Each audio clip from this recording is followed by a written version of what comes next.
Before the machine war, and way before Neo became the One, there was B166ER, a companion android who rebelled against its owner, ending his life to avoid losing its. The robot was put on trial to attempt to determine whether it was sentient and deserved equal rights as a human. The verdict of this historical trial completely changed the future of humanity. B1's destruction, or death, marked the beginning of a machine rebellion on a larger scale. The movement is known as the Million Machine March.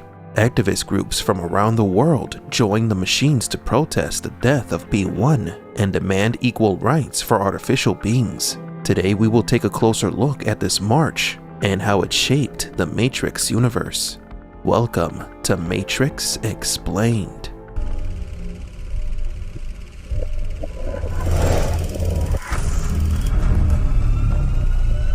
Welcome to the desert of the real. The story and events during and before the Million Machine March can be found in two sources: the Animatrix animated movie and the comic book, Bits and Pieces of Information. The world was in shock by the acts of this companion robot. After B166ER was arrested, the public called for its destruction. For some people, it was a sign of a potential machine rebellion against the creators, so humanity came to the logical conclusion that they had to strike first and get rid of their creations. For others, this was a sign that the androids had developed consciousness and that they should be acknowledged as a new race and should be protected.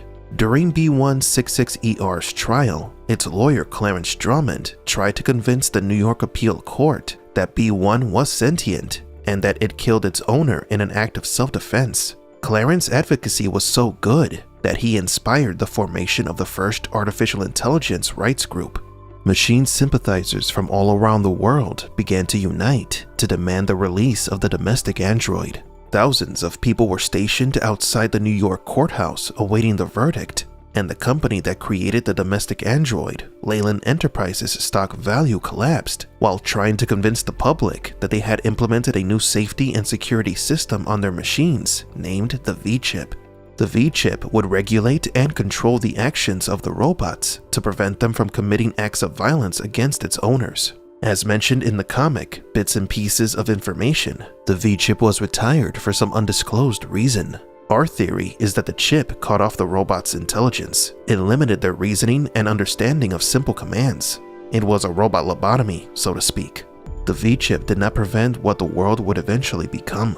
Back to the trial, part of Drummond's closing argument was the following, and I quote, "That was the opinion of Chief Justice Roger Brooke Taney of the United States Supreme Court in the case of Dred Scott versus Sanford. Chief Justice Taney truly believed, that the black race to be an inferior species to the white race. In fact, it was widely believed at the time that black man was not even a human being, that it was a kind of animal, a two-legged brute incapable of the same thoughts and feelings of the white man. I know that most of you feel about B166ER as Taney felt about Dred Scott, but I ask you to consider, what is a droid capable of? Is he capable of fear? Is he capable of understanding the differences between life and death? I believe he is, and I believe he killed those men in self-defense to protect his own life in the same way that you or I would." End quote. Drummond's comparison between the racial case and B1's case divided public opinion. Many people did begin to view robots as an enslaved race, while others still only saw them as tools and scrap, and that this case should not be compared to historical human trials. The final verdict was not in favor of B1. The immediate destruction of all robots was ordered, and the march of 1,000,000 robots began. Reading an excerpt from the comic, quote, "Washington Post, Million Machine March, Washington. Androids and liberal sympathizers flooded the streets of the nation's capital today in protest of the sentence handed down by the New York State Appeal Court. The National Guard was called in to quell the violence as protesters stopped traffic, overturning and burning vehicles in their wake." End quote. It is at this point that robots and robot sympathizers rebelled against the governments of the world.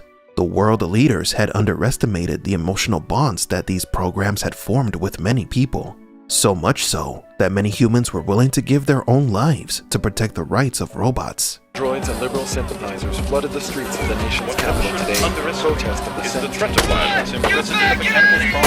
Thousand domestic mechanicals and their human sympathizers have continued their demonstration in front of the Albany District Courthouse in what has now been dubbed the Million Machine March. The march was happening all over the world. It started in Berlin and Washington, D.C. Humans and robots were protesting in front of the leaders' houses and in front of the White House in an attempt to get the President of the United States to intervene. The police and the National Guard were ordered to crack down on the robot supporters, and the peaceful protest escalated into an all-out riot. It was chaos all over the world.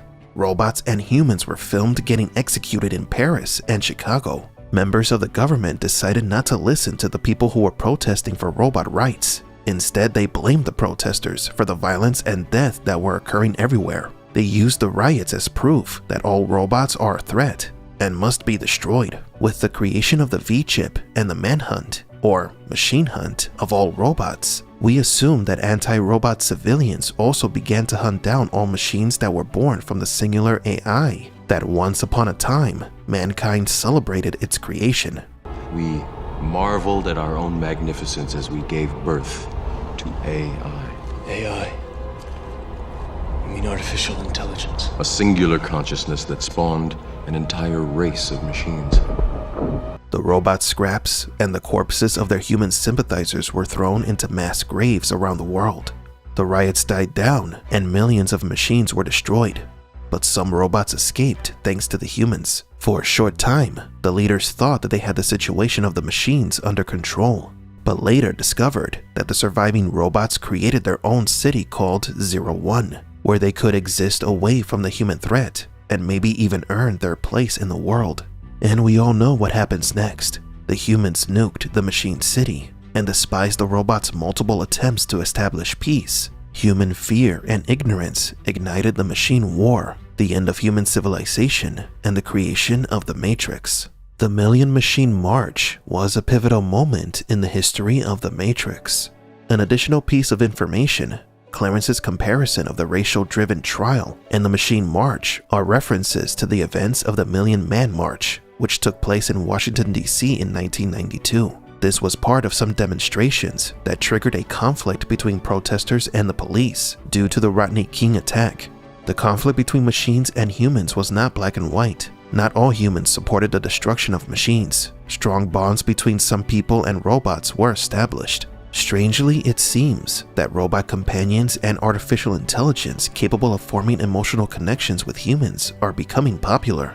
AIs like Google's Brad, ChatGPT, now under Microsoft's mandate, and others are working hard to create that artificial general intelligence, for better or worse. As we mentioned in one of our previous videos, the creation of the image generator AI Stable Diffusion sparked a massive anti-AI movement. This could be the first of many more anti-artificial intelligence groups. And with that came new groups that are not only in support of Stable Diffusion, but also for the creation of more artificial general intelligence programs. It's going to be a long battle for artificial intelligence, and whatever the outcome ends up becoming, we can only hope that we do not end up like the humans from the Matrix. But do you agree? What do you think about the Million Machine March? Could we end up making the same mistakes as the poor people from the Matrix?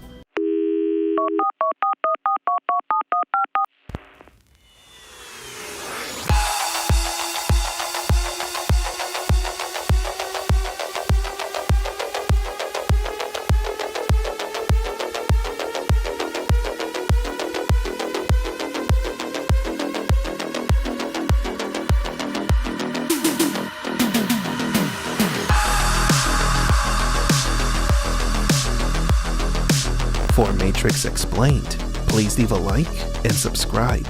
And thank you for visiting the Desert of the Real.